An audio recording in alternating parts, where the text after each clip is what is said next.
Part 3, My Shore Adventure. Chapter 14, The First Blow. I was so pleased at having given the slip to Long John that I began to enjoy myself and look around me with some interest on the strange land that I was in.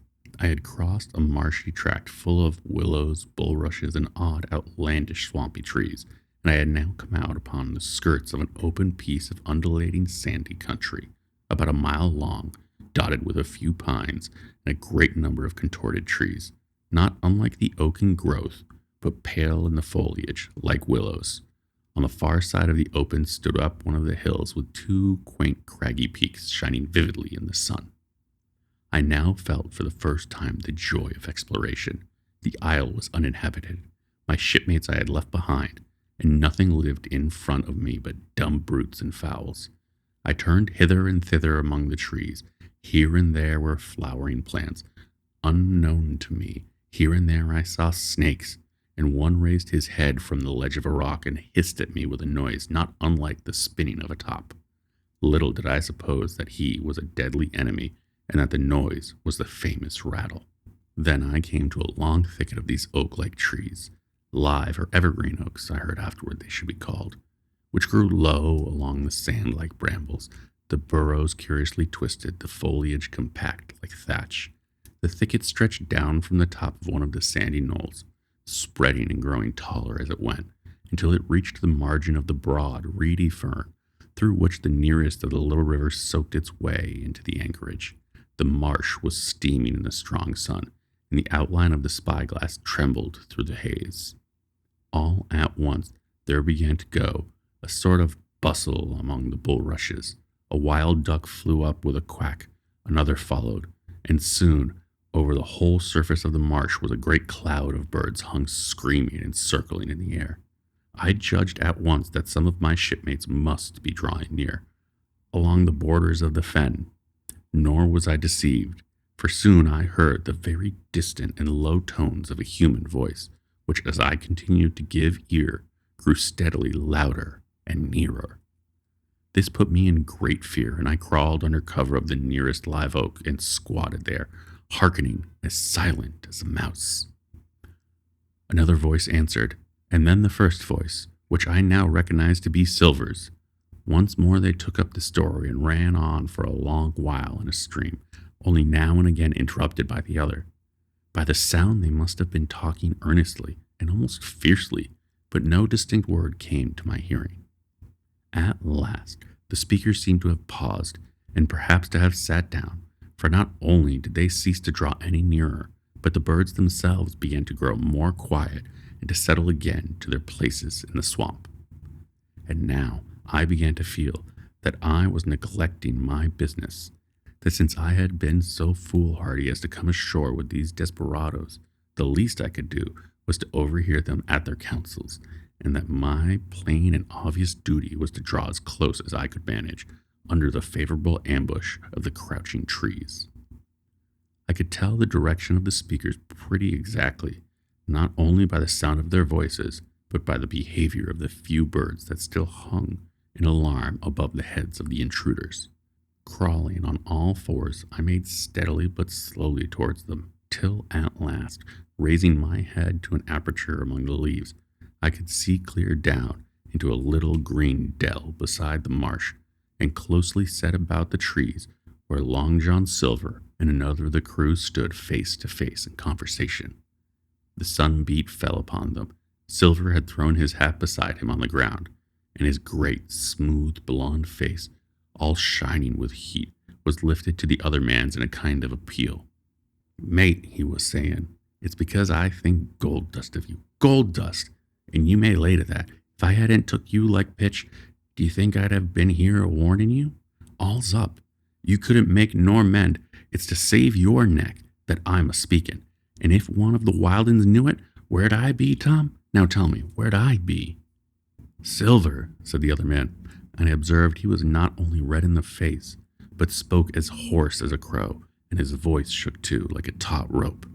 "Silver," he said, "you're old and you're honest, or have the name for it, and you've money too, which lots of poor sailors hasn't, and you're brave, or I'm mistook, And will you tell me you'll let yourself be led away with that kind of mess of swabs? Not you. As sure as God sees me, I'd sooner lose my hand if I'd turn against my duty. And then, all of a sudden, he was interrupted by a noise. I had found one of the honest hands. Well, here at the same moment came news of another.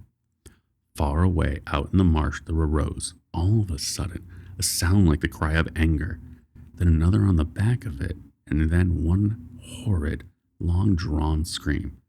The rocks of the spyglass re-echoed it a score of times. The whole troop of marsh birds rose again, darkening heaven with a simultaneous whir. And long after that death yell was still ringing in my brain, silence had reestablished its empire, and only the rustle of the receding birds and the boom of the distant surges disturbed the languor of the afternoon.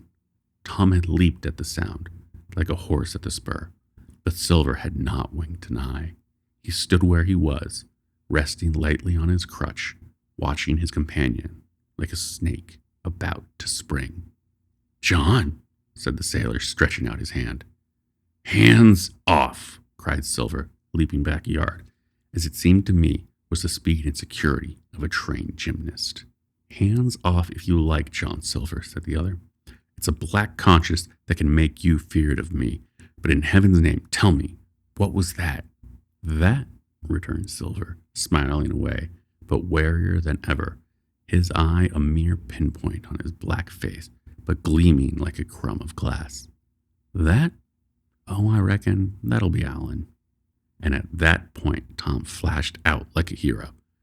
"Alan!" he cried. "Then rest his soul of a true seaman. And as for you, John Silver, long you've been a mate of mine, but you're a mate of mine no more. If I die like a dog, I'll die in my duty. You've killed Alan, have you? Kill me too if you can.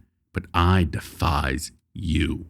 And with that, this brave fellow turned his back directly on the cook and set off walking for the beach. But he was not destined to go far. With a cry, John seized the branch of a tree, whipped the crutch out of his armpit, and sent that uncouth missile hurling through the air. It struck poor Tom point foremost and with stunning violence, right between the shoulders in the middle of his back. His hands flew up. He gave a short gasp and fell. Whether he was injured much or little, none could ever tell. Like enough to judge from the sound, his back was broken on the spot. But he had no time given him to recover. Silver, agile as a monkey ever without leg or crutch, was on top of him next moment and had twice buried his knife up to the hilt in that defenseless body. From my place of ambush, I could hear him panting aloud as he struck the blows. I do not know what it rightly is to faint, but I do know that for the next little while the whole world swam away from before me in a whirling mist. Silver and the birds and the tall spyglass hilltop going round and topsy-turvy before my eyes, and all manner of bells ringing and distant voices shouting in my ear. When I came again to myself, and the monster had pulled himself together, his crutch under his arm, his hat upon his head, just before him Tom lay motionless upon the sward, but the murderer minded him not a whit, cleaning his blood-stained knife the while upon a wisp of grass. Everything else was unchanged, the sun still shining mercilessly on the streaming marsh and the tall pinnacle of the mountain, and I could scarcely persuade myself that murder had been actually done and a human life cruelly cut short a moment since before my eyes. But now John put his hand into his pocket, brought out a whistle, and blew upon it several modulated blasts that rang far across the heated air. I could not tell, of course, the meaning of the signal, but it instantly awoke my fears. More men would be coming. I might be discovered. They had already slain 2 of the honest people. After Tom and Alan, might not I come next? Instantly, I began to extricate myself and crawl back again with what speed and silence I could manage to the more open portion of the wood. As I did so, I could hear hails coming and going between the old buccaneer and his comrades, and this sound of danger lent me wings. As soon as I was clear of the thicket, I ran as I never ran before. scarce minding the direction of my flight, so long as it led me from the murderers.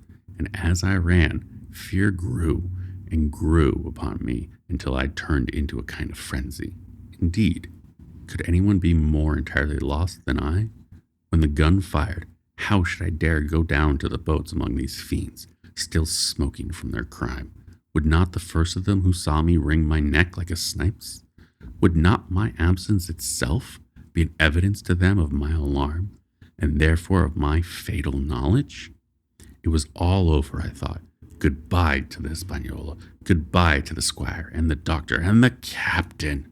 There was nothing left for me but death by starvation, or death by the hands of the mutineers. All the while, as I say, I was still running, and without taking any notice, I had drawn near to the foot of the little hill with the two peaks, and had got into a part of the island where the live oaks grew more widely apart, and seemed more like forest trees in their bearing and dimensions. Mingled with these was a few scattered pines, some 50, some nearer 70 feet high. The air, too, smelt more freshly than down beside the marsh. And here, a fresh alarm brought me to a standstill with a thumping heart.